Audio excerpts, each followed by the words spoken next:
Well, that was surreal. Sitting across from you like that, all official and serious. I kept thinking, is that really my big sister? You even had a clipboard. So fancy. It's completely standard. We're required to take notes during every interview. But yes, it was strange for me too. Seeing your name on the schedule this morning was a surprise. I had no idea you'd even moved back to the area. Oh, yeah, I didn't really tell anyone. I kind of wanted to figure things out on my own first, And then I saw the job posting and thought, hey, why not? It's a good company, and you're here, so how bad can it be? The position only just opened up. The last person left unexpectedly. So they wanted someone who could start quickly and handle the role without a long onboarding process. Right. Jump in and go. You said that during the interview. Don't worry, I totally get it. You need someone capable, reliable, ideally someone with a degree. I said someone capable. The rest is for HR to decide. The interview portion is done. The next step is the skills test. Oh, that. Yeah, you mentioned that too. Ugh, do I really have to take it? I mean, I've got the background. I went to college. I mean, it's kind of silly, don't you think? A skills test. I already went to college, Nora. 4 years. Isn't that, like, the ultimate test? It's company policy. Every applicant takes it, regardless of education. The interview measures communication and mindset. The test evaluates the technical side. Oh, come on. I'm your sister. You know I've got this. Can't you just mark me down as passed or give me a little boost? I mean, who's gonna know? I can't, and even if I could, I wouldn't. It wouldn't be fair to the other candidates. And for the record, I don't oversee the scoring. I'm only involved in the interview portion. That's because you're not qualified to grade it, right? I mean, no offense or anything. It's just, like, you didn't finish school, so they probably don't let you do that part. That's not how it works, and you don't need to worry about what I'm qualified for. You just need to focus on the test. Okay, no need to get touchy. I was just making an observation. No need to take it personally. You've always been kind of rigid, like ever since we were kids. Rules, rules, rules. Meanwhile, I'm over here just trying to make things easier for both of us. Easier isn't always the same as right. If you want the job, you'll take the test like everyone else. That's how we do things here. Right, everyone else. Sure, even though I could do this job in my sleep. I'm not questioning your potential, Shelley. I'm asking you to follow the process. That's how this company works. You either meet the standard or you don't. Well, if you're not going to give me a pass on the test, I might have to come up with a plan B. Plan B? Shelley, what are you planning? Please don't go and do anything inappropriate or stupid or illegal. I want you to succeed, Shelley. I just want you to do it honestly. That's all. Geez, lighten up, will you? I'm just saying. I need to figure out some way to pass the skills test. That's all.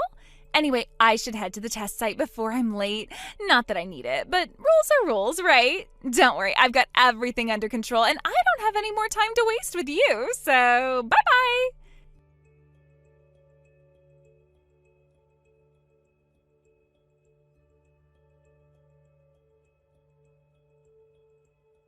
Guess what? I got the job! HR called this morning, said I did amazing on the test. They even used the word exceptional. Like, hello? Of course I did. I told you I was overqualified. You're serious? You passed the skills test? Wow, okay, that's not what I expected to hear today. I'm genuinely curious what HR was thinking. Wow, so no congratulations? Just doubt? Geez, Nora, I know you're not the cheerleader type, but still, try to act like you're happy for me. Just a little.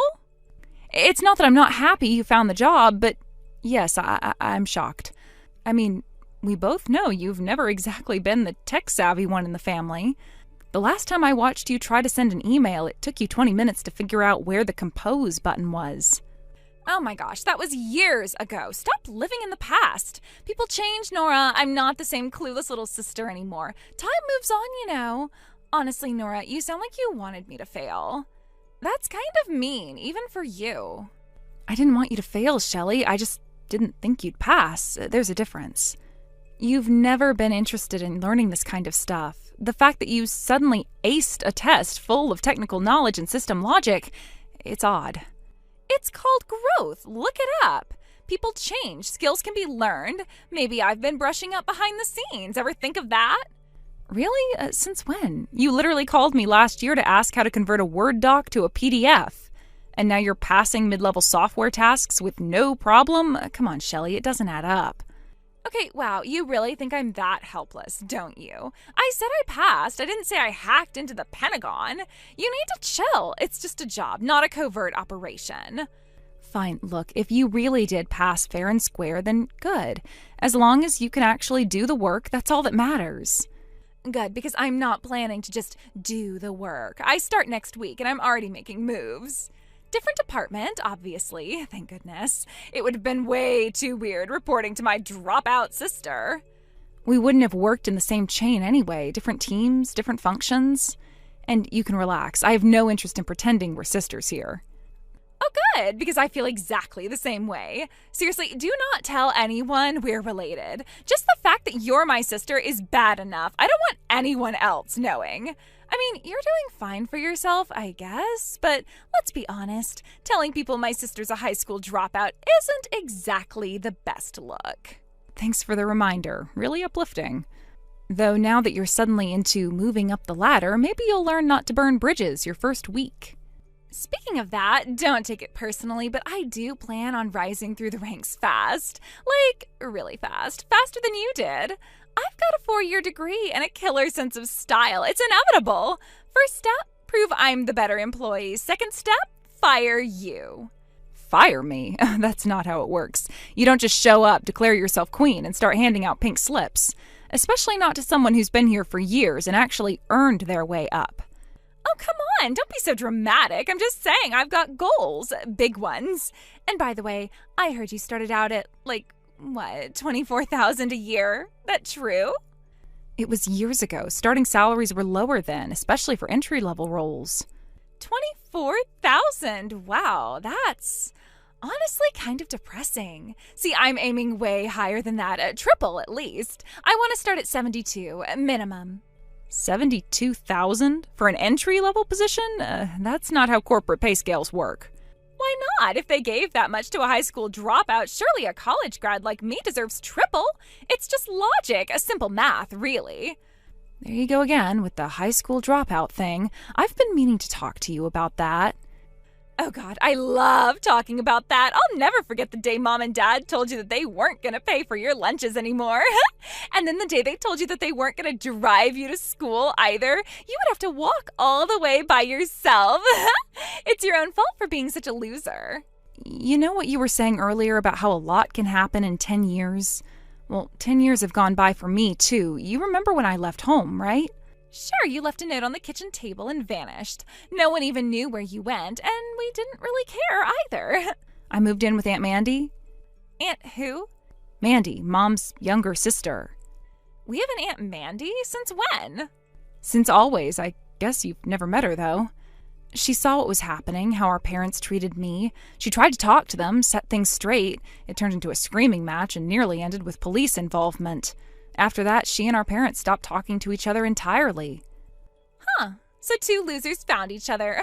Makes sense. Why do you assume she's a loser? Because she stood up for me and they didn't listen? You really think winning means treating someone like garbage and getting away with it? I mean, after that, they had a fight. Aunt Mandy was the one who walked away, right? Sounds like Mom and Dad won. Anyway, let's get back on topic. You keep calling me a high school dropout like it's a fact. It's not. I got my GED while living with Aunt Mandy. Then I went to a vocational school and earned my certifications. After that, I started working here. Worked my way up, every promotion, every pay raise. I earned it. So that means you're not actually a dropout? No, I'm not. I didn't walk across a stage in a cap and gown, but I got my education, just in a different way. Huh. Well, good for you, I guess. Still, I mean, come on, a 4-year university degree is still more impressive. I did papers, group projects. I had professors that really liked me. That means way more than your stupid easy mode college. Knock it off. Knock off what? I'm just stating the obvious. No, you're looking down on people just because their path wasn't yours. Not every high school dropout is a failure. A lot of them go on to do incredible things. And others had circumstances you can't even begin to understand. You need to take that into account. Ugh, okay, now you're getting preachy. I didn't come here for a life lesson, Nora. I came here to start a job. And I'm telling you this because you're about to start working with real people. People with different backgrounds, some with degrees, some without, some who struggled just to get here. If you walk around with that attitude, you're going to burn bridges faster than you can build them. Yeah, everyone has a story. Respect the journey, blah, blah, blah. Are you done? I'm serious, Shelley. This stuff matters. You can't go into a workplace thinking you're better than everyone else. It won't end well. I think I'll be just fine. You don't need to worry about me. I know how to play nice. I just also happen to know I'm pretty great. Is that such a crime? There is a difference between confidence and arrogance, and right now, you're not on the right side of it. Just be careful. That's all I'm saying. Wow, I forgot how exhausting you can be when you get like this. You've always had this weird thing where you act calm, but you're actually judging me super hard the entire time. It's honestly kind of impressive. I'm not judging you. I'm trying to help you not walk face first into disaster of your own making. Well, thanks for the wisdom. I'm sure I'll treasure it forever. But I've got my own plans, my own goals, and I don't need a lecture. It's not a lecture. It's a warning. This place expects results. Show them you're serious, and you might actually do well here. Duh, that's the plan. I've got ambition, style, a degree, and charm. You think I'm not gonna kill it? I'm gonna do just fine, Nora, with or without your approval. Good luck, Shelley. I mean it. You're going to need it. Yeah, we'll see who's congratulating who by the end of this quarter.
My in-laws are connected to my friend's husband's employer, it doesn't mean that we could use his position or influence in any way to resolve the situation. This was not a case of using workplace status or authority to sway things in our favor.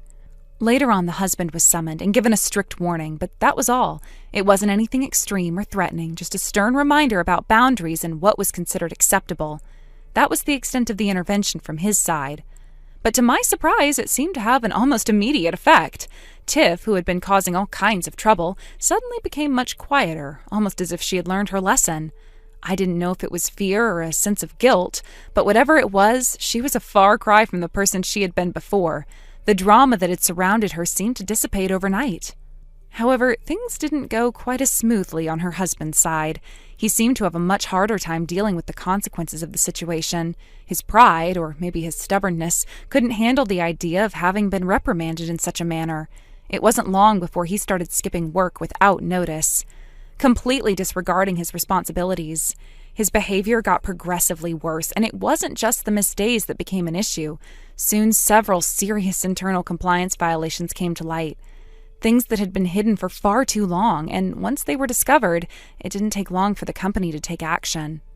The company took swift and decisive steps. His actions didn't just result in him being given a stern warning like Tiff had. He was demoted and had his salary cut significantly. That was only the beginning. It wasn't long after that the company decided to terminate his employment entirely. Given the severity of the violations they had uncovered, the damage had already been done and there was no coming back from it. But the consequences didn't stop there. The situation between Tiff and her husband escalated dramatically. It seemed like their relationship, which had already been fragile, couldn't withstand the added pressure. The stress, combined with everything that had happened at work, led to an explosive argument between them, a fight so intense that it ended with them separating. The end result? Divorce. Their marriage, already hanging by a thread, was now completely severed.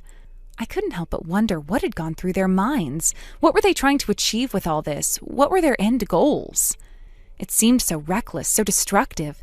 Tiff's behavior had been erratic, and her husband's decisions, especially after the company's actions, made no sense. They had both created such a mess for themselves, and for what? It was hard to even comprehend the thought process behind their actions. What did they think would happen? It felt as if they had been living in a world of denial where the consequences of their actions were never really considered.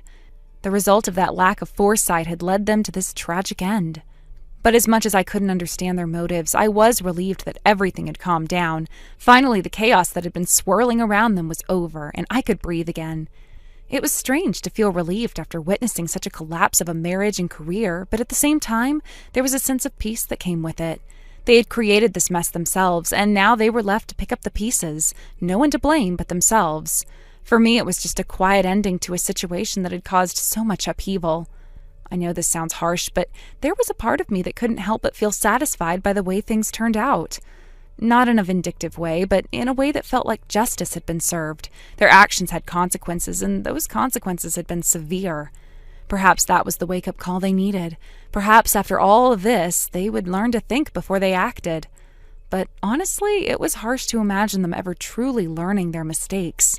The way they had behaved showed a pattern of irresponsibility, and I wasn't sure they could break free from that cycle. Thank you for watching and listening. We hope you enjoyed the video. Don't forget to like this video and subscribe. Also, feel free to leave a comment about what you thought of the story. We look forward to seeing you at the next story. Jaden, good morning. You look even more handsome today. It's been 6 months since you joined the company, and honestly, every day feels like a treat just watching you work. Jane, we're at work. If you need something, just talk to me directly. We're on the same floor, so there's no need for messages. It's inefficient and a waste of time. Oh, come on. You just can't resist talking to me, can you? That's not it. It's just that if we're in the same place, using messages to talk is inefficient. It wastes both our time. You really don't get it, do you? I can tell you want to talk to me directly. How about we step outside for a bit? This doesn't sound like it's about work. Huh?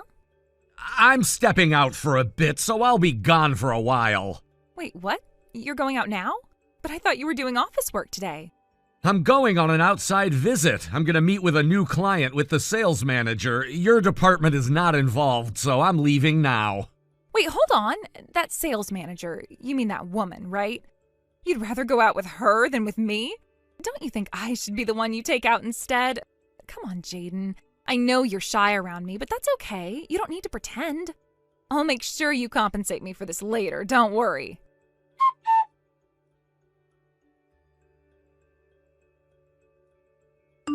Jaden, so you're going straight home today, huh? I didn't get to see you after this morning, and I have to say I was feeling a little lonely. Now that we're not at the office, I can message you, right? No, I don't think we're close enough to exchange messages privately. Oh, come on. I can tell you're trying to get my attention, but don't worry. You don't need to go out of your way for that. My heart already belongs to Takaya-kun, after all. Is that supposed to be a joke? Oh, does it not sound like one? Jane, you're a married woman with a husband and a child. You might want to reconsider saying things like that. It could easily lead to misunderstandings. No, I didn't mean it like that. And I've told you before, I'd prefer if you stopped calling me Jaden. Please use my last name instead. But we're not at work now, so it should be fine. It doesn't matter whether it's personal or professional. I've already asked you to stop using that name. I'd appreciate it if you respected that. Oh, I see. So it bothers you that I'm the only one calling you Jaden. What? I see. I get it now. If you'd said that from the start, it would have made things clearer. So in that case, you can call me Janie. Feel free to use it, both at work and outside of it. That way it's even, right?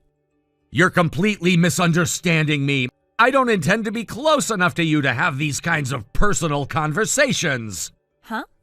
What I'm saying is this. I would like you to use the appropriate form of address and keep it professional. Getting messages from you outside of work hours is honestly an inconvenience, so unless it's an emergency, I'd prefer you not contact me. Wait, Jaden? Excuse me.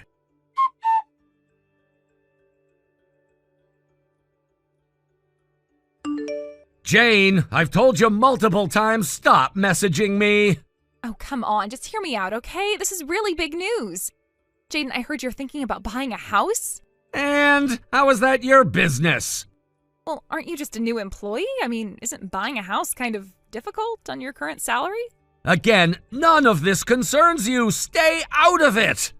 That's where you're wrong, because once you hear what I have to say, there's no way you'll keep saying that. Excuse me? I've decided I'm going to buy a house for you. What? Now do you understand how deep my love is for you? No, I really don't. And just to be clear, I'm going to buy a house on my own. I don't need or want anything from you. Oh, don't be shy. You don't have to be so modest with me. This has nothing to do with modesty. I'm serious. Don't involve yourself in my life. I just went to see a property earlier and I found the perfect one. I'm about to start the paperwork right now. Isn't that exciting? No, it's not. Listen carefully. I'm telling you that I'm buying my house myself. Even if you bought one for me, it would only be a burden. I'd consider it a huge inconvenience. You don't need to hide your feelings. I know this means a lot to you. No, that's not what this is at all. I want nothing from you. Why is that so hard to understand? All right, then. I'm going to go secure this beautiful love nest of ours. Just wait patiently, okay? I'll handle everything. Jane, seriously? I never asked you for anything. You're acting completely on your own. Don't do anything without my consent.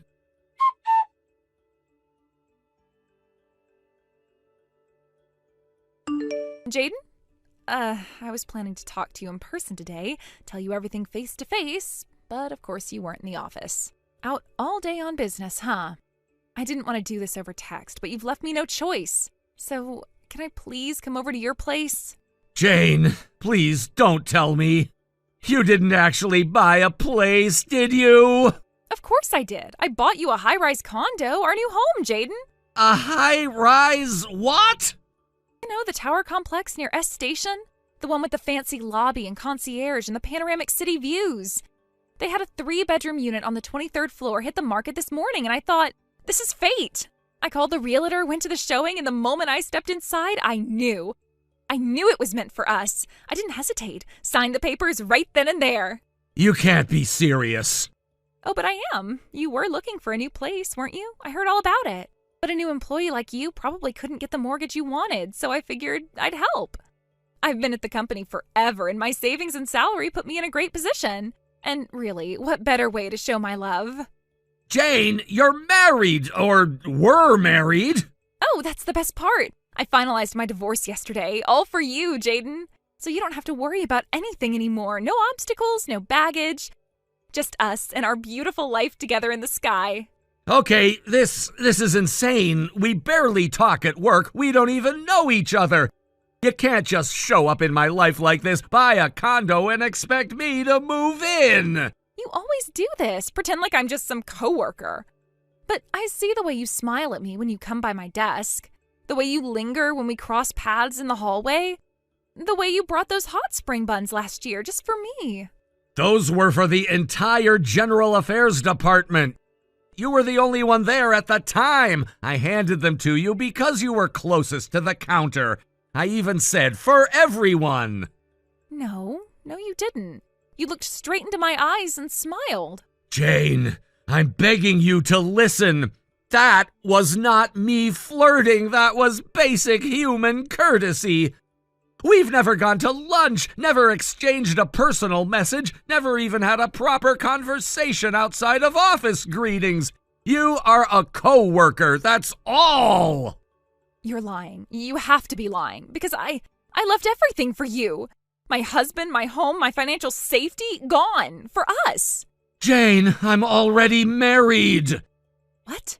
I registered my marriage last month. I was planning to make it official to everyone tomorrow. I married Amy. Amy? That child from marketing? Your new hire? She's not a child. She's my age. We've been together since high school. No, you're making this up. You're trying to drive me away. No, I'm being painfully honest. You two-timed us. You led me on while sneaking around with her. We were never a thing, Jane. There was never an us. I've told you so many times I'm not interested, and I never was. But you came to General Affairs every day. To pick up mail, because that's literally my job as the new guy in sales. It's been the policy for years. But what about... No more whatabouts. You imagined a relationship that didn't exist. You bought a condo based on pure delusion, and you want me to live in it like it's some fairy tale ending? It's not happening. It cost $700,000. I bought it for us. I can't afford that mortgage alone. I need you. That's not my responsibility. I warned you. I told you repeatedly not to contact me outside of work, and you ignored every boundary I set. Now you're telling me you've put yourself in debt and destroyed your marriage for an imaginary relationship? Fine, if that's how you want to play it. Then divorce that little girl and marry me. I'm your superior, and I'm giving you a direct order. You realize what you just said, right? That's harassment. That's coercion. And it's going straight to HR. No, wait. Jaden, please don't report me. I love you. Doesn't that count for anything? No, it doesn't. Goodbye, Jane. Please, don't leave me. I'm blocking this number. Don't contact me again.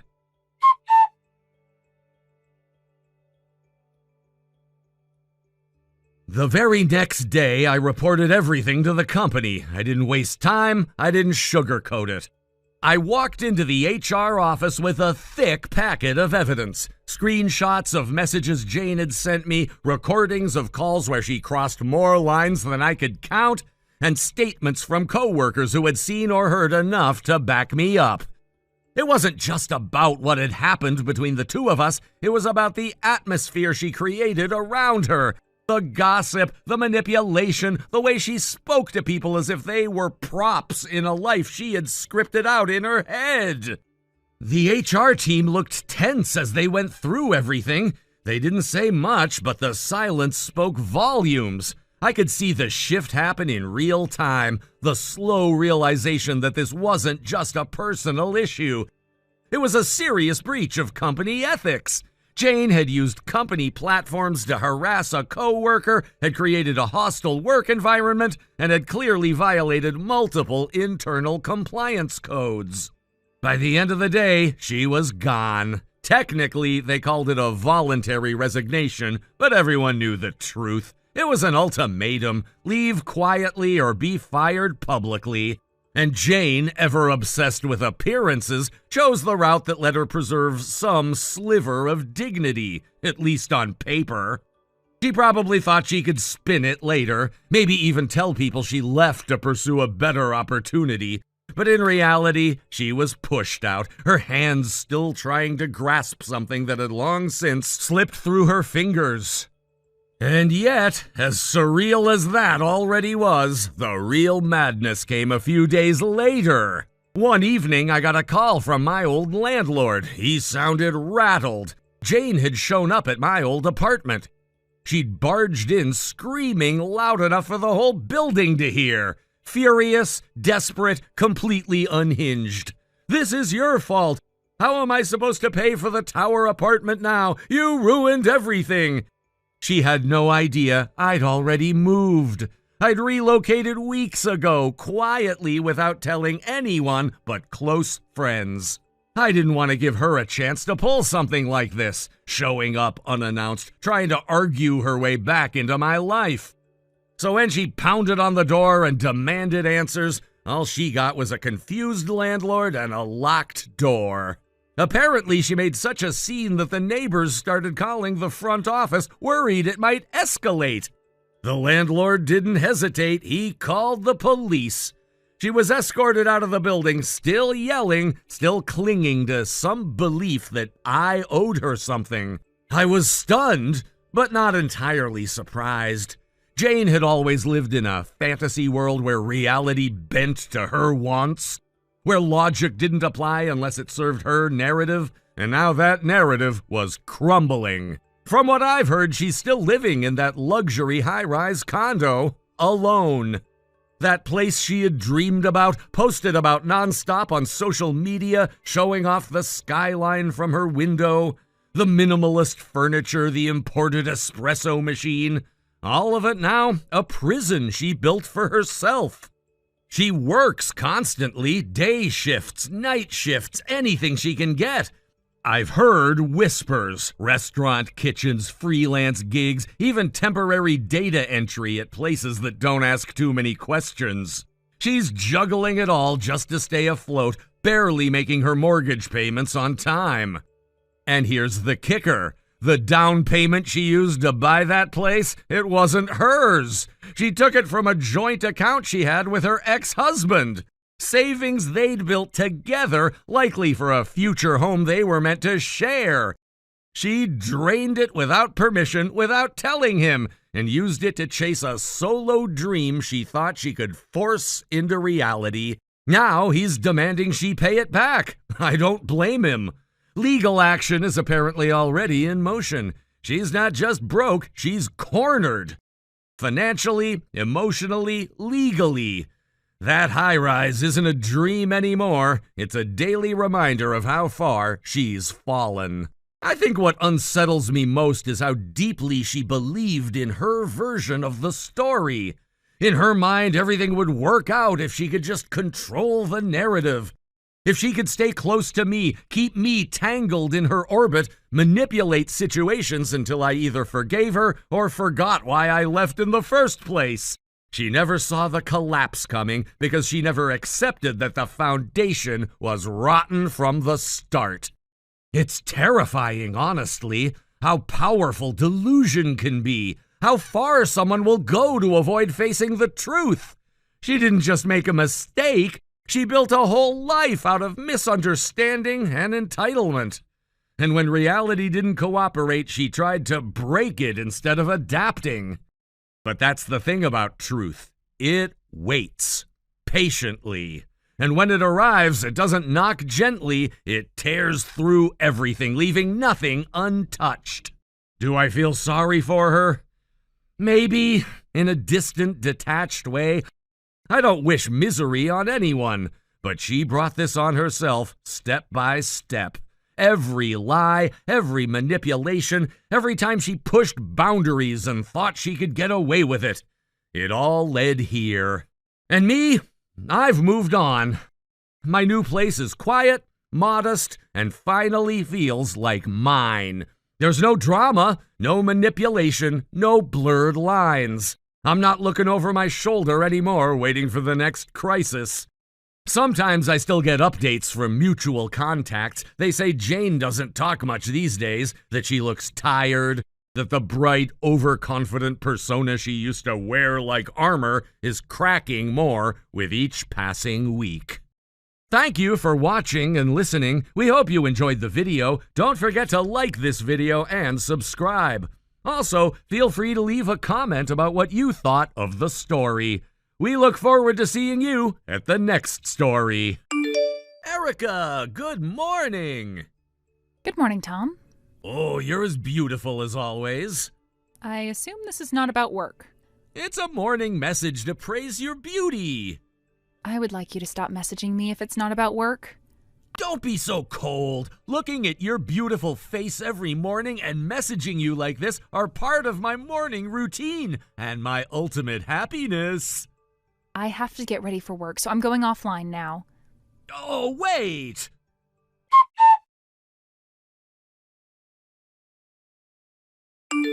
Erica, there was something I couldn't message you this morning, but would you like to go have dinner with me tonight? Oh my gosh, I finally said it. I have a dinner meeting with my father's clients. Huh? Your father? Does that mean with the CEO? Yes, I left the office 15 minutes ago. Didn't you realize, although we're working on the same floor? Oh, I thought you were going to fix your makeup before going on a date with me. I got permission from my father to fix my makeup in the car, but do you have any problems with that? What about our dinner date? I never promised you to go. I have to attend a meeting. Then I'll also join. No need. I'm about to arrive, so I'm going offline. Oh, Erica.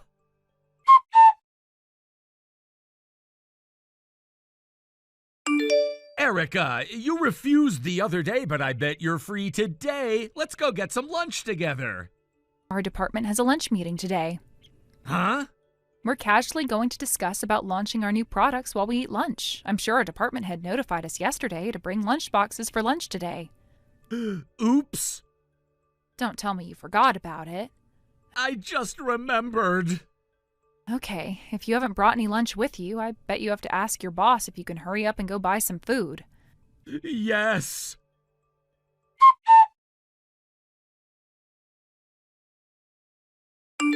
Erica, can I talk to you for a moment? Hello, Minerva. You were messaging Tom, right? Huh? Don't think like you're better than me. What are you talking about? I know that you secretly message him. He does send me messages one-sidedly, but I never sent him messages first. First of all, we only talk about work.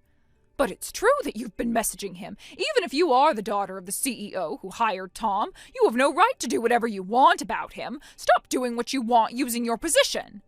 I've never done something you say I'm guilty of doing. And Minerva, you're also the CEO's daughter of one of our partner companies.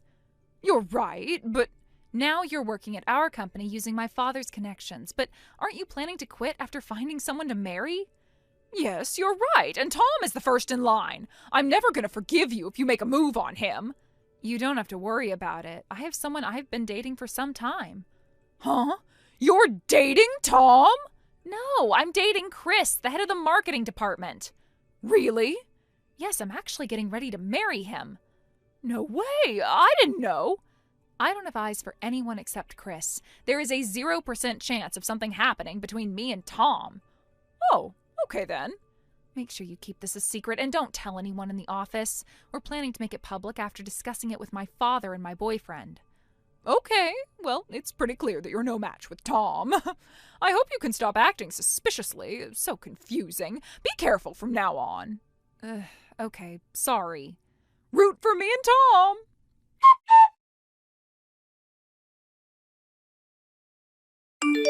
Erica, is it true that you're getting married? Good evening, Tom. Yes, it's true. It's exactly what I sent in the office group chat. I'm getting married to Chris, the head of marketing. So, does that mean Chris is the next CEO? Yes, exactly. I won't approve of that. Huh? Erica, you don't have to accept an arranged marriage. Huh? It's not an arranged marriage. Chris is 10 years older than you. It's clearly an arranged marriage. Stop saying that. Chris and I are in love. He was appointed as the next CEO because he had the skills. Then you could have chosen me. Why? I'm a skillful employee. I rarely make any mistakes. I'm good at communicating. Just having those skills doesn't mean you can become a CEO. Most importantly, I'm the closest to you in the office. Huh? We're maintaining our relationship as more than friends but less than a couple. To fix our wrong fate, let's officially become a couple starting today. What are you saying? I never thought we were more than just colleagues. I know. Listen, I know it, Erica. What? You're struggling to express your true feelings in front of your father, the CEO, and your fiancé, Chris, who your parents chose for you. You're crying in pain, taking away your wings of freedom. I'll free you now. Are you saying that you're misunderstanding everything? Huh? I really feel nothing towards you. Actually, I was asking for help from my boss about the disgusting messages you've been sending me. Are you having a hard time because Chris sends you annoying messages? What? That's an emergency! We must make our relationship official as soon as possible! I'm talking about your disgusting messages. Huh? Please stop all this. Goodbye.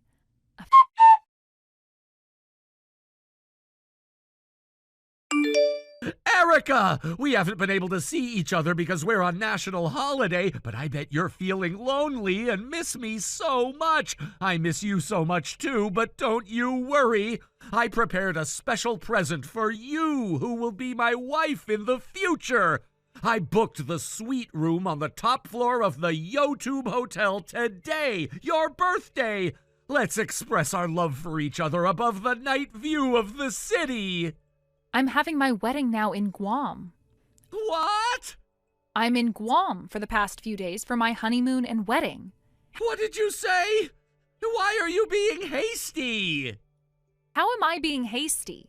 It's clear that you're taking things too quickly. Erica, you're my fiancé. I told you that I'm asking for help from my boss about this. What?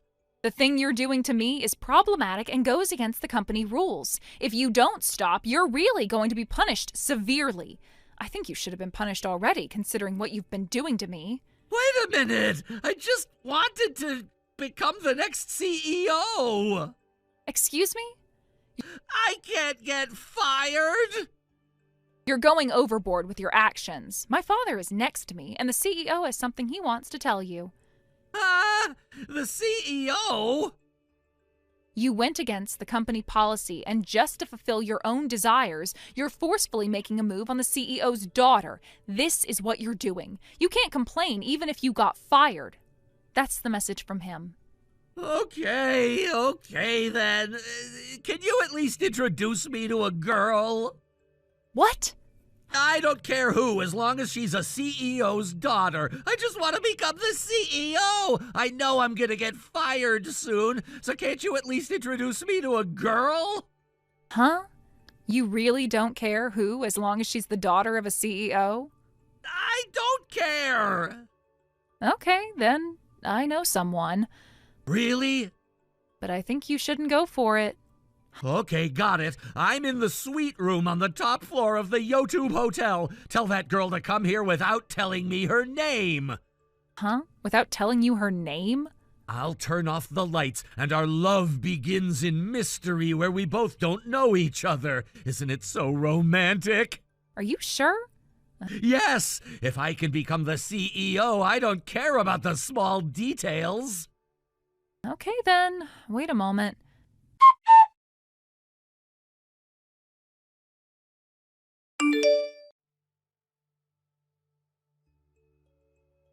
Hey, Erica! Why? What's wrong? I made love in the darkness with the CEO's daughter, who I don't know the name of. When I turned on the lights, why is Minerva here? She's nearly 20 years older than me. But she's the CEO's daughter. Huh? Everyone knows that she's been open about working at our company to look for her future husband. You're the first in line for Minerva's husband. What? Looks like both of you benefit from each other, so I introduced her to you. I'm happy for you. Congratulations. No! Even if she might be the daughter of a CEO, I didn't mean... I have plans after this. Goodbye.